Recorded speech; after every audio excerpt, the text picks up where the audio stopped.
अहम तरीन डेवलपमेंट्स हैं जो आपके सामने रखनी है। इस वक्त नाज़रीन किराम मशरिक़ वस्ता की सूरत हाल वॉलेटाइल है, किसी भी लम्हे बदल सकती है। अमेरिका की तरफ से स्ट्राइक के इम्कानात इस वक्त अभी भी मौजूद हैं और ईरान की तैयारियां भी इसी जानिब एक वाज़ेह इशारा कर रही हैं। इससे पहले तो ईरान की एयर स्पेस बंद होने और जंग के जो बादल हैं वो मंडलाने के बावजूद रशिया से और बेलारूस से कुछ कार्गो तैयारे जो हैं वो ईरान पहुंचे। याद रखिएगा कि इस वक्त इस रीजन के अंदर दो बड़ी ताकतें हैं जो ईरान के साथ हैं, एक रशिया और दूसरा चाइना। चाइना गेम चेंजर है, चाइना का मैच नहीं है, क्योंकि चाइना की जो इस पूरी सिचुएशन में एंट्री है वो मंजरनामा तब्दील कर देती है। चाइना के पास जो मिलिट्री माइट है उसका तो रशिया भी दूर दूर तक मुकाबला नहीं कर सकता। तो ये एक चीज़ है जिसे ज़रा जहन में रखना इस वक्त बहुत ज़्यादा ज़रूरी है। तो चाइना ने अब तक का सबसे बड़ा सरप्राइज दिया है। इस हवाले से कुछ डिटेल्स हैं जो आपके सामने रखनी है। ईरान अमेरिका जंग का नक्शा जो है वो बदल डाला है और चीनी हाइपरसोनिक मिसाइल्स और जो मिलिट्री इमदाद है उसकी जितनी बड़ी खेप ईरान इन दिनों में पहुंची है पिछले 48 घंटों में उसकी मिसाल नहीं मिलती। इसके साथ ही साथ अमेरिका ने भी अपनी डिप्लॉयमेंट बढ़ा दी है और अमेरिका के ब्लैक हॉक्स जो हैं वो भी अब ईरान के इर्द गिर्द मंडला रहे हैं, ईरान के इर्द गिर्द अपनी परवाजें कर रहे हैं। इस चीज को भी डिस्कस करते हैं, लेकिन उससे पहले अगर अभी तक आपने इस वीडियो को लाइक नहीं किया, लाइक जरूर कर दें। आपको मालूम है कि हमारे इस यूट्यूब चैनल को भारत, अफगानिस्तान और पाकिस्तान मुखालिफ मुतअद्दिद अकाउंट्स की तरफ से रिपोर्ट किया जा रहा है। इस रिपोर्टिंग का असर जाहिर करना आपके हाथ में है। इस वीडियो को लाइक करें, एक के बजाय ज्यादा से ज्यादा कमेंट्स करें और अगर हो सके तो इस वीडियो को आपने मुख्तलिफ व्हाट्सएप ग्रुप्स के अंदर शेयर भी करना है।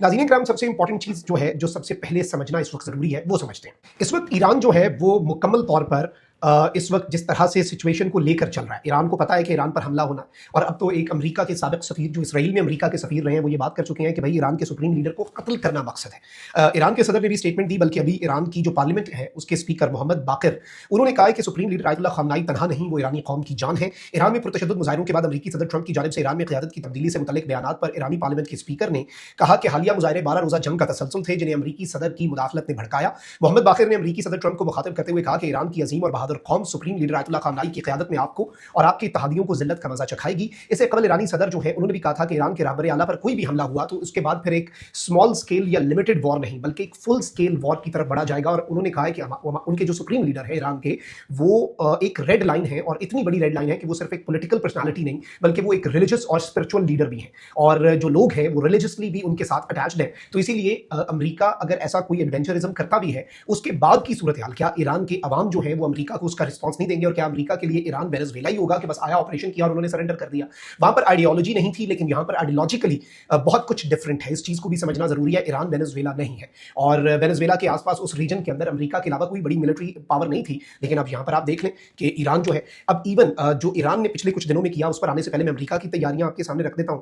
यूएस एयरफोर्स के जो बेसेस हैं मिडिल ईस्ट के अंदर, उनके हवाले से अब ये खतरा जाहिर किया जा रहा है, क्योंकि और उसकी वजह भी है। देखें, एक तो रशिया ने अपने सिकंदर मिसाइल जो है वो ईरान को दिए हैं और ईरान ने भी रूस यूक्रेन जंग में बड़ा असला दिया है। ईरान के ड्रोन्स और मिसाइल्स ने बड़ी रशिया की मदद की है। इस चीज को ज़हन में रखिएगा। रशिया ने अपने सिकंदर मिसाइल दिए हैं और ये मिसाइल न्यूक्लियर वॉरहेड भी ले जा सकते हैं, यानी कल को या कभी भी आगे जाकर अगर ईरान जो है, एक होता है आप एक न्यूक्लियर वॉरहेड तैयार करते हैं, वो एक अलग चीज़ है, फिर उस न्यूक्लियर वॉरहेड को किसी और मुल्क की तरफ लेकर जाने के लिए तो आपको मिसाइल चाहिए। तो वो जो मिसाइल है वो इस वक्त ईरान के पास आ चुका है। वो वैसे भी तबाही मचा सकता है और अगर उस पर न्यूक्लियर वॉरहेड लगाया जाए तो फिर तो डिवास्टेशन आपके सामने है। फिर ईरान के हवाले से इंटरकॉन्टिनेंटल बैलिस्टिक मिसाइल जो है उसके हवाले से भी ये रिपोर्ट्स आई कि रशिया की मदद से साइबेरिया तक ईरान ने एक तजुर्बा किया है और ईरान अपने इंटरकॉन्टिनेंटल बैलिस्टिक मिसाइल, जो कि फिर अमेरिका के लिए भी बड़ा प्रॉब्लमैटिक होगा और ईरान की रेंज बहुत बढ़ जाएगी। अभी तो अमेरिका को पता है ना कि भाई ईरान की रेंज इस खिते के अंदर अमेरिका के बेसेस है मैक्सिमम, या फिर इसराइल है, लेकिन अमेरिका को यह पता है कि अमेरिका तक ईरान नहीं पहुंच सकता। तो ईरान उस इक्वेशन को भी और ताकत के तवाजुन जो है उसको भी चेंज करने का इरादा रखता है। और ये जो इंटरकॉन्टिनेंटल बैलिस्टिक मिसाइल्स हैं, इनके हवाले से ये कहा जा रहा है कि ये अब फाइनल फेज में जाते जा रहे हैं।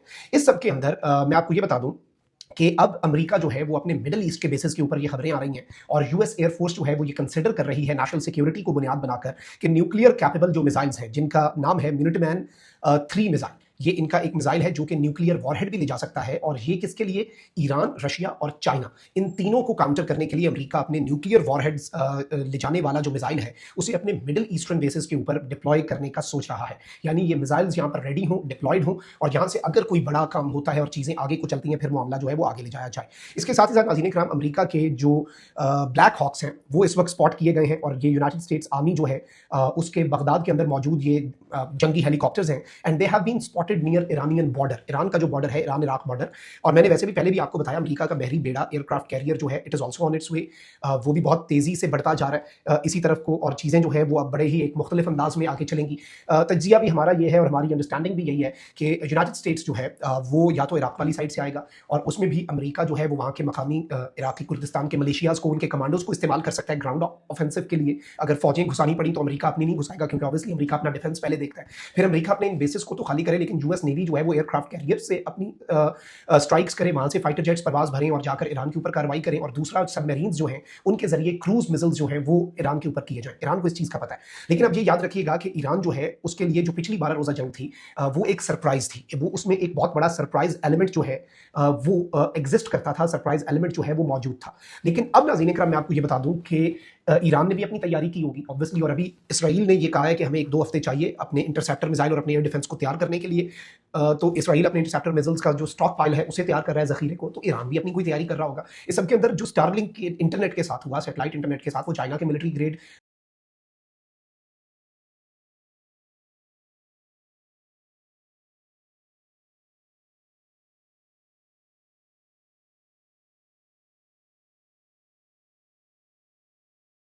जैमर्स ने किया और उन्होंने रंदा फेर दिया, उन्होंने तबाही फेर दी। अब नाज़रीन इकराम ये बताया जा रहा है कि इससे पहले 4-5 बड़े कार्गो तैयारे जो हैं वो रशिया और रशिया के एलाय बेलारूस, रूस और बेलारूस से आए थे। उसमें भी कहा जा रहा था कि ये रीराउट किए जा रहे हैं और ये चाइनीज़ वेपन्स जो हैं वो भी आ सकते हैं। Russian weapons without a doubt game changer है, लेकिन जो चाइना कर सकता है, जो चाइना का एयर डिफेंस कर सकता है, जो चाइना के मिसाइल कर सकते हैं, जो चाइना की टेक्नोलॉजी कर सकती है, जो चाइना का इलेक्ट्रॉनिक वॉरफेयर का सिस्टम कर सकता है, जो चाइना का एवॉक्स का सिस्टम कर सकता है, वो किसी को नहीं पता क्या है। क्योंकि देखें ना, वेस्ट वर्सेस चाइना अभी मई 2025 में पाक इंडिया मैच देख लिया आपने लड़ाई, तो चाइना ने तो अपनी सुपीरियॉरिटी दिखा दी हुई है। तो अब इस सबके अंदर बताया ये जा रहा है कि एक शॉर्ट टाइम के अंदर, अनकन्फर्म्ड रिपोर्ट्स हैं बट ग्लोब ऑब्जर्वर ने इसे रिपोर्ट किया और मल्टीपल आउटलेट्स इसे रिपोर्ट कर रही हैं कि 48 घंटे के अंदर 16 चाइनीज मिलिट्री कार्गो प्लेन, जंगी साजो सामान ले जाने वाले चाइना के मिलिट्री प्लेन्स जो हैं वो 16 प्लेन्स ईरान के मुख्तलिफ इलाकों के अंदर लैंड हुए हैं। और ये हाईएस्ट और लार्जेस्ट एवर मिलिट्री सपोर्ट है ईरान के लिए इन सच अ शॉर्ट टाइम।